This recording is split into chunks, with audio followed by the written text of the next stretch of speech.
அவர் சொல்றது நான் சொல்றேன், அது நான் சொன்ன அதே கருத்தை தான் அவர் இந்த அஜித் தம்பி வலியுறுத்துறாரு. அது என்னன்னா, இந்த மாதிரி இந்த முறையே தவறுன்றாரு. அவர் வந்தாருன்னா போன மக்கள் மேலேயும் குற்றம் இருக்குல்ல. இந்த மாதிரி கலாச்சாரமே தப்பு தானே இது. அதை தான் அவர் சாடுறாரு. முதல்ல இந்த முறையே தப்பு. அதான் திரும்ப திரும்ப நான் சொல்றேன், அமெரிக்கா மாதிரி வந்துருங்க, ஒரு ஊரா போய் பேசுற முறையை விடுங்க, ஒரு இடத்த கொடுங்க. திருச்சின்னா ஒரு மாநகரில் எங்களுக்கு ஒரு இடம் தாங்க, இவ்வளவு ஊடகம் வந்துருச்சு, நவீன அறிவியல் வந்துருச்சு, நாங்கள் பேசுகிறோம், எனக்கு ஒரு 1/2 மணி நேரம் கொடுங்க. ஐயா ஸ்டாலின் ஒரு 1/2 மணி நேரம், ஐயா எடப்பாடி, தம்பி விஜய்க்கு, ஐயா அன்புமணிக்கு, அண்ணன் திருமாவளவன் வந்து தலைவர்களுக்கு ஆளுக்கு கொஞ்சம் கொஞ்சம் நேரம் கொடுத்துருங்க. அவங்க பேசட்டும், கொண்டு போங்க. யார் பேசுறது சரியா இருக்கோ ஓட்டு போட்டுட்டு போகட்டும், இவ்வளவுதானே.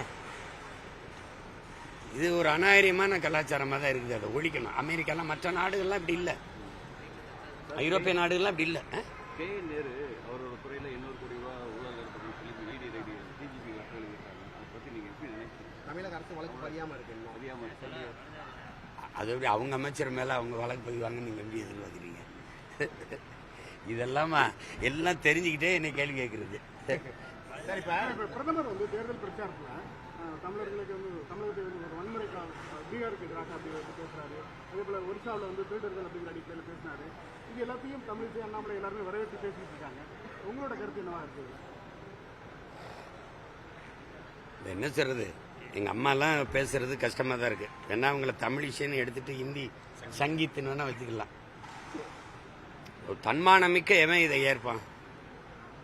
ஒரு கடல் பரப்புக்குள்ள 12 நாட்டிக்கல் மைல் தான் ஒரு நாடு ஆதிக்கம் செலுத்தணும்னு கொண்டு வந்திருக்கான், சட்ட ஒரு வரைவு கொண்டு வந்திருக்கான். ஆனால் இலங்கை வந்து மொத்த கடல் பரப்பும் தன்னுது போல அது பாருங்க, தினம் நம்ம ஆளுகளை கைது பண்ணிக்கிட்டு சேட்டை பண்ணிக்கிட்டே இருக்குது. அவன் என்ன கற்பிக்கிறான்? தமிழன் திருடன் ஏன் எல்லையில் வந்து மீனை திருடிட்டு போறான்னு அவன் கட்டுறான். சந்திரபாபு நாயுடு என்ன செய்யறாரு? தமிழன் என் செம்மரக்கட்டையை வெட்ட வர்றான், கடத்த வர்றான்னு எங்களை திருட்டு போட்டம் கட்டி சுட்டு போடுறாரு. இவர் என்ன பண்றாரு? ஒரிசால என்ன சொல்றாரு? உங்க கார்த்திகை பாண்டியன் உங்க தமிழன்ட்ட நாட்டை கொடுக்க போறீங்களா? தமிழன்ட்ட அதிகாரத்தை கொடுக்க போறீங்களா? இங்கே பூரி ஜெகநாதர் கோயில் உண்டியலும் சாவியும் அவன்கிட்ட இருக்கு தமிழன்ட்டேங்கிறப்பல நீங்க மானம் கட்டு போய் ஓட்ட போடுவீங்க.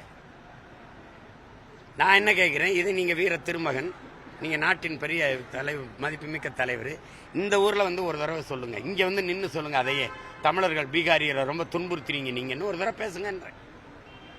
அங்க போய் அந்த தேர்தலுக்கு போனா அங்க பேசுறது, பஞ்சாபுக்கு போனா பஞ்சாபியரை தவிர எவரையும் உள்ள விடாதீங்கிறது, அங்க பீகாரியா பகாரியாங்கிறது. ஆனா இங்க வந்து எங்களை இந்தியன் எப்படி இருக்கு?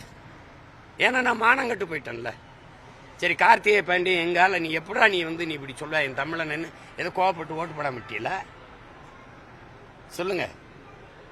நீ கர்நாடகா மாறி மாறி காங்கிரஸும் பாஜக தானே ஆள்றிய, எங்களுக்கு உரிய நீரை பெற்றுத்தரலன்னு கோவிச்சுக்கிட்டு காங்கிரஸ் பிஜேபி ஓட்டு போட மாட்டியல. இல்லை கச்சத்தீவை எடுத்து கொடுத்தாங்க, நீயாவது மீட்டு கொடுக்கல ஏன்னு கேட்டியல. லட்சக்கணக்கான இன மக்களை கொண்டு குவிக்கிறதுக்கு ஏன் கூட நின்று நீ உதவுன காங்கிரஸை கேட்டியல? அதை கேட்டியல. ஏன்னா இங்க மானங்கட்ட ஒரு மந்தை கூட்டமா மாறிட்டோம் தமிழா. அதனால அவன் அதை பத்தி கவலைப்படல. ட்ரெண்ட ஃப்ரெண்ட் ஆக்கிக்கோங்க. தந்தி டிவியின் சப்ஸ்கிரைபர்ஸ் அண்ட் ஃபாலோவர்ஸ் குடும்பத்துல நீங்களும் இணையுங்க.